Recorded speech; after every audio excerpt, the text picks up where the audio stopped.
guys were watching, I had a fold-up keyboard that I unboxed a couple days ago. It worked really good.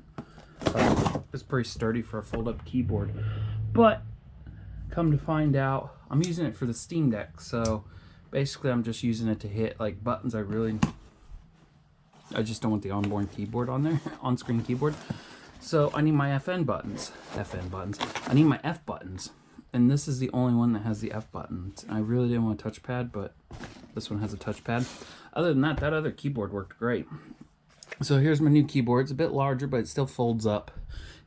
Should protect the keys in my bag during travel. But if you use Ubisoft and you're in a game, that other keyboard you had to press FN Shift F2.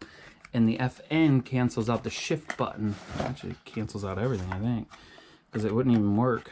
So if you're trying to join a friend, the Steam Deck, at least my version, Windows 10 of it, doesn't quite work very good.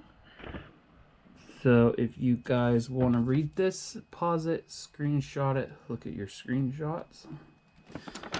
Pretty sure I'll like this one. Looks better too.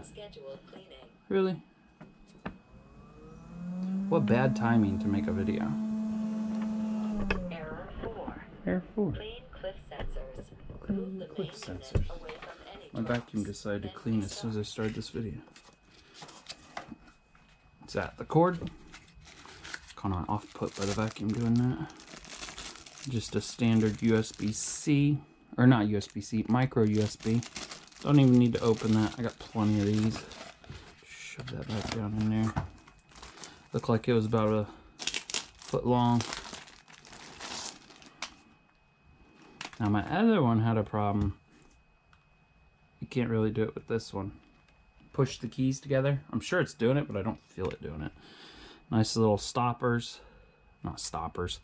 Little grips for the table. They don't feel grippy. They just feel like they would keep it so it's not so clunky on the table. And there's nice I thought that was almost a TV mount. Maybe too bright for you guys. It almost looked like a TV mount. It looks metal, but it's definitely not metal. There's your charge port. You do not have to open it in a certain way. As you open it, look at that. Does some wicked stuff. You definitely want to make sure all that's working. So if you whip it real quick, it may break all them hinges.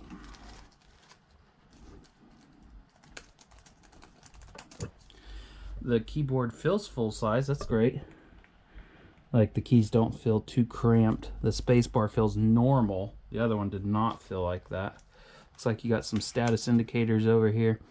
Oh, it looks like it pairs to 3 devices, whatever A is, and a battery icon. People say that this does not work very good. I'm probably not even going to care if it works. I wish I could cut it off, for my purpose at least. Feels normal, no clicks. And that must just be, feels like the battery is in this area. The weight of it is definitely off a little bit. Definitely the battery's in this area. These don't feel like they're anything. I feel like they definitely stay supported. My other one also bent straight in the middle. So if I put it on carpet like this or whatever, as I was typing, it would bend. And even when I'm on this one, it's not doing that. I don't know if it's because these hinges are different than my other one. But this one feels a lot better. I know it's a lot more money, but it works. And then I have all my FN keys. So, I'll do a video later about how I liked it. If I'm still using it. 6-month review. Thanks for watching.